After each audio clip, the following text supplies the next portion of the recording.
Assalamualaikum warahmatullahi wabarakatuh. Perkenalkan, nama saya Nur Fajarsari, NIM 2104205. Kami jelaskan hasil carian saya mengenai Corporate Social Responsibility. Untuk memenuhi tugas administrasi kependudukan dan lingkungan hidup dengan dosen pengampu Ibu Nora Eka Putri SIP MSI.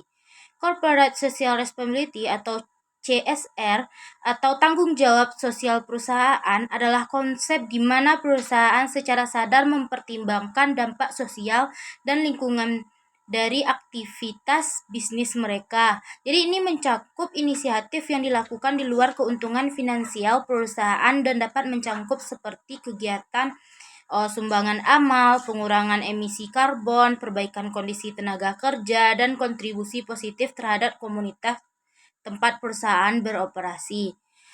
Lanjut, dampak positif CSR yang pertama itu peningkatan citra perusahaan. Maksudnya perusahaan yang aktif dalam CSR cenderung mendapatkan citra yang lebih baik di mata masyarakat dan konsumen, yang dapat meningkatkan kepercayaan dan loyalitas pelanggan.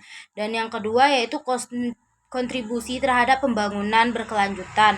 CSR ini dapat berdampak positif pada lingkungan komunitas, ekonomi, dan mempromosikan pertumbuhan berkelanjutan dan tanggung jawab lingkungan tersebut. Dan yang ketiga yaitu keunggulan bersaing. Maksudnya yaitu CSR dapat memberikan keunggulan bersaing karena konsumen cenderung memilih produk dan layanan dari perusahaan yang bertanggung jawab secara sosial dan lingkungan. Dan yang keempat yaitu hubungan yang lebih baik dengan pihak yang terkait. Maksudnya perusahaan dapat memperkuat hubungan dengan pihak terkait, termasuk pemerintahan, masyarakat, dan mitra bisnis. Adapun dampak negatif dari CSR ini yaitu biaya tambahan. Maksudnya mengelola program CSR ini memerlukan investasi finansial dan sumber daya yang signifikan, yang dapat meningkatkan biaya operasional perusahaan. Dan yang kedua itu ada resiko reputasinya.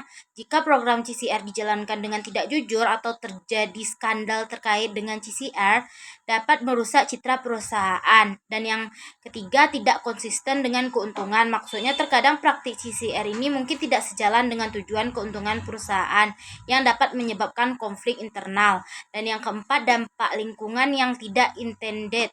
Maksudnya beberapa program CSR ini mungkin memiliki dampak lingkungan yang tidak diinginkan, bahkan jika niat awalnya adalah positif. Sekian hasil carian saya. Jika ada kesalahan mohon maaf. Wassalamualaikum warahmatullahi wabarakatuh.